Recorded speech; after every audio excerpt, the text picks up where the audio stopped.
We've been fighting a long time, and we have all lost so very much, so many loved ones gone. But you are not alone. There are pockets of resistance all around the planet. We are at the brink. You have no idea how important you are.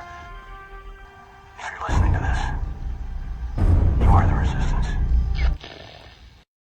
Ave Maria Stella Dei Mater Alma Atque semper Virgo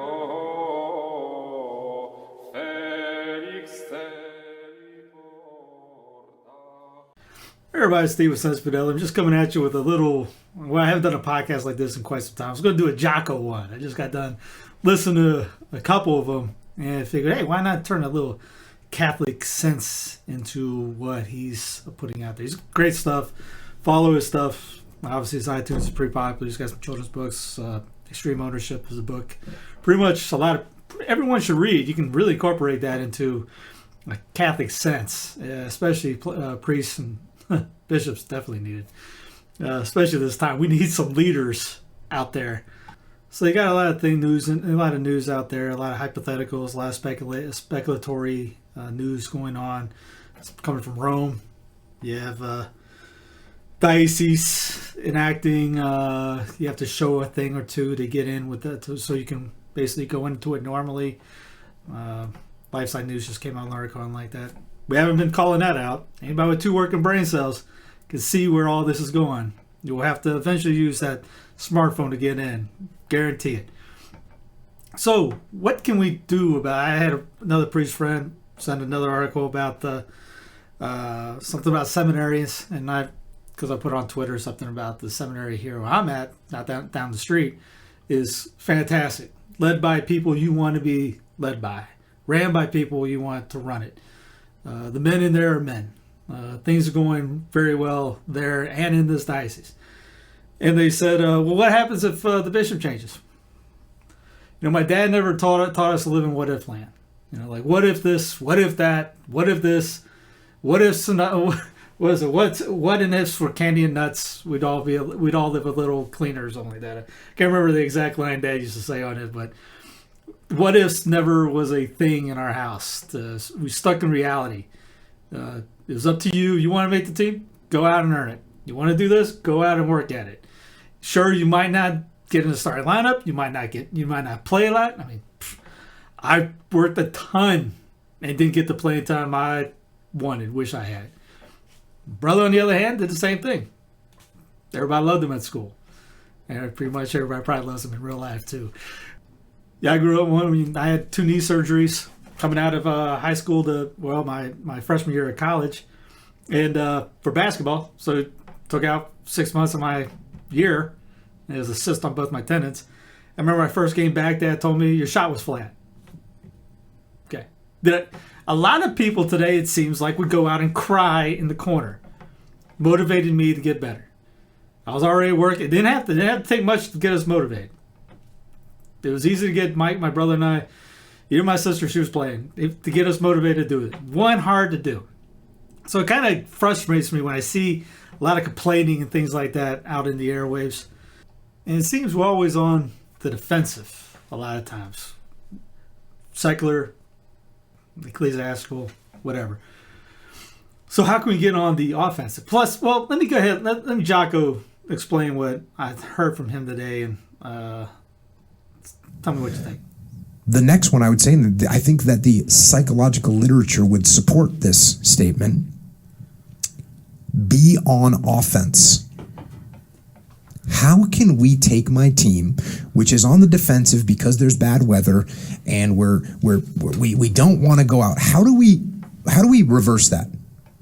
How do I say, you know what? We got bad weather coming. We know it's coming. We're going to go on the attack. We're going to actually take a day off from work, or we're going to stand down these troops. You guys go get some extra rest. That way, when this weather hits, we're ready to rock and roll. We're going on the offense. Just think about that right there. What does that do to the resiliency of the troops? All of a sudden, we're going on the attack. What it feels like No, what he's talking about, this whole thing before this was resiliency. He was reading he's reading a book from this Vietnam general who had like the top marks across the board, including keeping people no AWOLs, troops returning back to sign up for another deployment, things like that. And they were like, why? How do you do this? And he talked about giving out leadership, ownership to each of the troops. And in this situation, how can we do this as Catholics here? Go on the offensive. I told Priest Fred, I hated defense. I was an offensive player. Put me on offense, we'll get the guys on the team called it. I had a little nickname. It was microwave. It was instant offense. You get me on the court, we were scoring. It was going to be an assist. I was getting a layup or a three. One of the two. We were going to have. There was going to be points scored. So how do we get on the offensive? All right, Catholic wise, we're praying. We're reading. We're reading good books. We're reading saintly books. You can read secular books as well. I got some people see I'll post the section. I have like 4 books I'll read in a time. So it's usually a secular book, apologetic, a saint book, maybe something in theology. It's usually a chapter of each a day. Or you reading. Or you pray. And like Dr. Marshall talks about, say the rosary off the team. At least be doing it. Are you doing your 3 Hail Marys? At least be doing the 3 Hail Marys. Wearing a scapular, wearing a miraculous medal. You praying throughout the day. One reason you probably hear a clock in the background. When I was doing Uber, I had the clock right there in front of me. So every time at the top of the hour, I remember reading, I think it was Alphonsus that talked about that, would do a Hail Mary at the top of every hour. He wrote about saints that would do that. So I got like, okay, let me try that. It was super easy to do in Uber because I had a clock right in front of me. When I was driving, all I had to do was look over, and even I even look over. I just saw the corner of my eye. Boom. Okay, I could say Hail Mary in my head.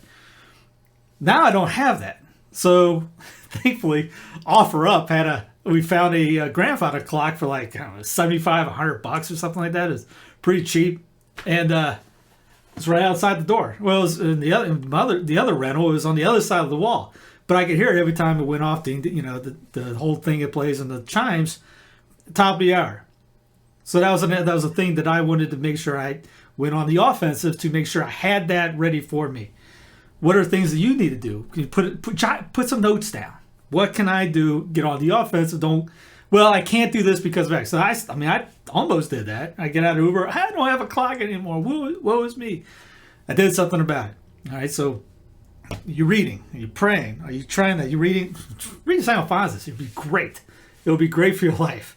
Are you going to Mass? Going to confession at least every other week at least, so you can get the indulgences. Are you doing a holy hour? Mental prayer? Just the basics. Start with the basics. You can't get the basics right, you can't get the big things right. All right, back to Jocko. To be on the defense is a horrible thing. When you're sitting there waiting for mortars to hit your position, you've heard them come out of the tube and you're waiting for them to hit. I believe it's the worst feeling that I've ever felt. And today what we got? All right, well, there's speculation in Rome about, who knows, hear it every year about trying to, what this one's getting rid of the Summa Pontificum. You got people running around, this is going to be terrible. What's it going to do? Who knows? Nobody knows what's going to happen tomorrow. It's kind of like having a 5-year plan. Laugh. If it's the whole idea of God laughing. If you have a plan, God's going to laugh at it. But you hear that mortar go off. You don't know where that thing's going to land. But what can you do? All right, you don't know where this mortar from Rome's going to go, if there is a mortar. You don't know what the reset thing is going to happen. There is a mortar there. Again, I've been calling that out for a long time now.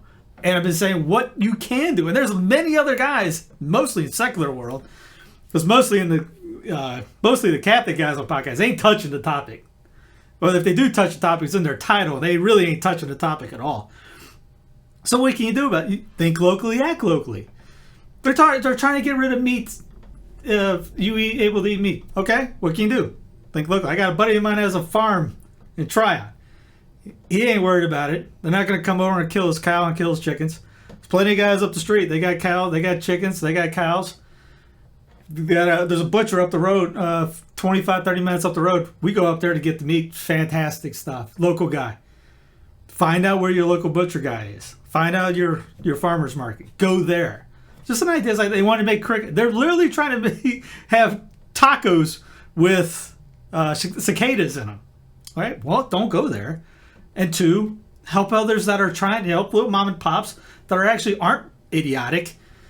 Help them out. Make it your own. Grow your food in the back. You can get around a lot of this by being on the offensive instead of just being getting beat down on your toes against the ropes. You got nowhere to move. You can complain all you want. Complain, but you better be doing something. Back to Jocko. I've read soldiers in World War I and World War II describe that as the worst feeling that they've ever felt. We are in a foxhole. We are suffering from heavy artillery. And we have no control. We are on complete defense. That is the worst feeling in the world. So what can we do as a leader to go on the offense? Because that very move will help the resiliency of your troops. It will, 100%. And right now you got people saying they're going to go Eastern Orthodox. People have lost the faith, going to Protestantism. Because what? They've been shut out of the churches the last year and a half. Priests don't care. If they are, there's not all of them. I'm not saying all. Most don't. Those priests I go to now, he's already got a plan, trying to work things out to get more people to come into Mass. I know there's other priests that didn't even do anything it's basically 2018 in those parishes. I know a bunch of trad parishes that, same thing. 2018, they've been thriving. Guess what they've been doing? They went on the offensive. If you're a parish that closed down and all that, you went on the defensive, you're dying. Maybe time to say, hey, I was wrong. Show some, what's that H word? Humility. As a leader, say that I was wrong. We were lied to. We will never do that again. There's priests that have said that. And they've been laughed at. I think there was a priest that apologized back in somewhere out west. And my first spiritual director, I think, was upset about that. I don't know why he's gone this way, but there's plenty like him that this thing has turned a lot of good men, good priests, into just losing their heads. Back to Jocko. And then lastly, and this is a little bit of a hand-in-hand type thing, but what can we do to have some fun? Mm-hmm. What can I do to have some fun? And trads, this is especially you guys. There's something that people will get mad at. What was it with? I can't remember which podcast I was doing. Was it Charles? The most commented thing was, y'all laughing too much. Or you guys are smiling too much. Really? Am I laughing too much now? Well, first off, you can't laugh, you cry. But where does it have to be sourpuss? St. Teresa, I don't want any sourpuss nuns in here. Where's your joy? How come you can't laugh? Why is it when you're trad, you got to be mad all the time? I remember talking to one guy years ago, and the girl I was dating at the time asked me, hey, what'd you think of him? I goes, I think the tree out back has more personality than that guy. It was like I was talking to a rock. I have a better time talking to a rock than talking to some out there. Have some fun. All right, let's back to Jocko. What about when the weather hits and it's sleeting and snowing and I'm the commander? First off, in a detachment sort of way, if you ever read Conformity or Uniformity to the Will of God that St. Alphonsus wrote, which you've never read that, drop anything you're reading and read that. It's about 33 pages long. It's a booklet. Get it and give it out. Get multiple copies and give it out. But it talks about this being able to stop complaining about the weather. If it's hot out, it talks about monks that actually perform miracles because they just, anything that happened, they went, oh, it's God's will. We'll get into that in a second. But, yeah, if it's raining, God's will. Okay, God wants it to rain. I want it to rain. God wants it to be 38 degrees below zero. I want it to be 38 below zero. God wants it to be 150 degrees outside and I'm in the middle of it. Okay, I want it to be 158 degrees and I'm in the middle of it too. Better have some water. I mean, just because you're out there doesn't mean you can't have water.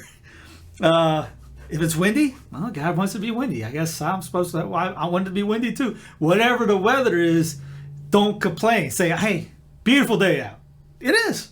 I mean, it's low 90s right now. It's humid as anything where I'm in the South. That's the way it is. God wills it. And you know what I do? I go out and I service that client in a pair of shorts and a t-shirt. And I video it and send it to everybody. Hey, little chilly out there today, gents. Might want to bundle up. Right?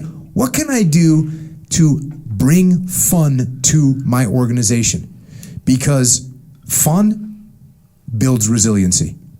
Smiles build resiliency. And this isn't just, I'm telling you this. They have psychological experiments where you're tasked to do something and the instructions are smile and do this task. And people that do the task with a smile are more resilient. People that do it with a frown, sometimes they do it more accurately. It's almost like the will. You want to will it. As St. Thomas taught us about. You want to be a saint. He wrote to, his sister wrote him, said, will it. So if you want it, you'll be happy to do it. Say like, all right, I got the heavy bag in the back. Man, I don't know if I want to hit today. I don't know about that. I'm not feeling too hot. All right, then I'm not going to have the motivation to go do it. If I get up, all right, let's go. Usually I turn on a podcast I'm listening to. Put the, I got Nate Bauer Fitness. He does the boxing things. I can do it, but I'd rather have my own little like personal trainer. Put the YouTube video up on that. Go to town on the back. Smiling. You hit a little bit harder too when you're excited about it. You're not excited about it. You're just going through the motions. You're wasting your time. Pretty much that's, I want to say it's sinful to waste time. Pretty much it is. It focuses the mind in that way, but who's going to be able to do it for longer? Who's going to be able to suffer? Look, going through basic SEAL training, which sucks. I promise you, when you go hit the surf and it's 55 degrees and you smile, I guarantee it's easy. It's actually the water is warmer when you smile.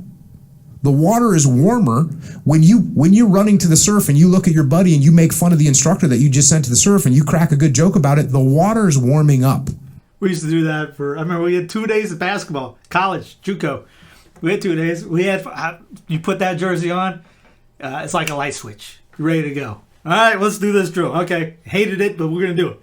Baseball, same way. When Mike and I played, it was they wanted to play it when the sun went down in February. That was our practice times.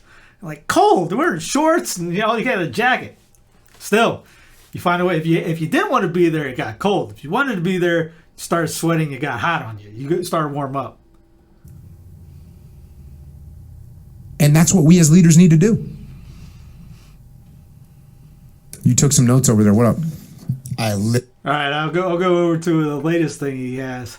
One of my direct subordinates, one of my guys that worked for me, he would call me up or pull me aside with some major problem, some issue that was going on, and he'd say, "Boss, we got this and that and the other thing." And I'd look at him and I'd say, "Good." And finally one day he was telling me about some issue that he was having, some problem, and he said, "I already know what you're going to say." And I said, "Well, what am I going to say?" He said, "You're going to say good." He said, "That's what you always say. When something is wrong and going bad, you always just look at me and say good." And I said, "Well, yeah. When things are going bad, there's going to be some good that's going to come from it. Didn't get the new high-speed gear we wanted? Good. Didn't get promoted? Good. More time to get better. Oh, mission got canceled? Good. We can focus on another one. Didn't get funded. Didn't get the job you wanted. Got injured. Sprained my ankle. Got tapped out? Good. Got beat? Good. You learned. Unexpected problems? Good. We have the opportunity to figure out a solution." That's it. When things are going bad, don't Don't get all bummed out. Don't get startled. Don't get frustrated. If you can say the word good, guess what? It means you're still alive. It means you're still breathing. And if you're still breathing, well, then hell, you still got some fight left in you. It's the main thing. Where's our fight? All these speculation, all the problems going on. Good. What's it doing for you? It's supposed to get you better. We're not supposed to have this soft, everything's awesome, Lego, everything's awesome idea. All right, it sucks out there. Grab a helmet. Life sucks. Grab a helmet.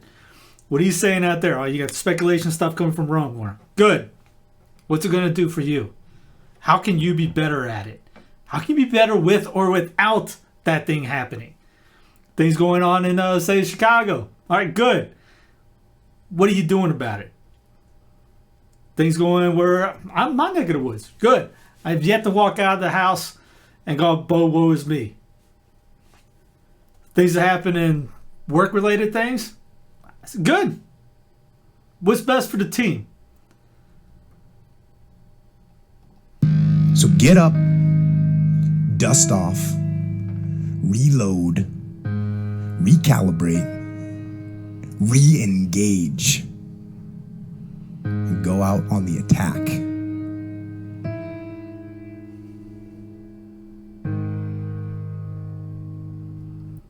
My boy Mario said that to me earlier today. Exactly. I've seen it before. I was like, all right, let's do something with the latest podcast. Got problems? Good. You need them.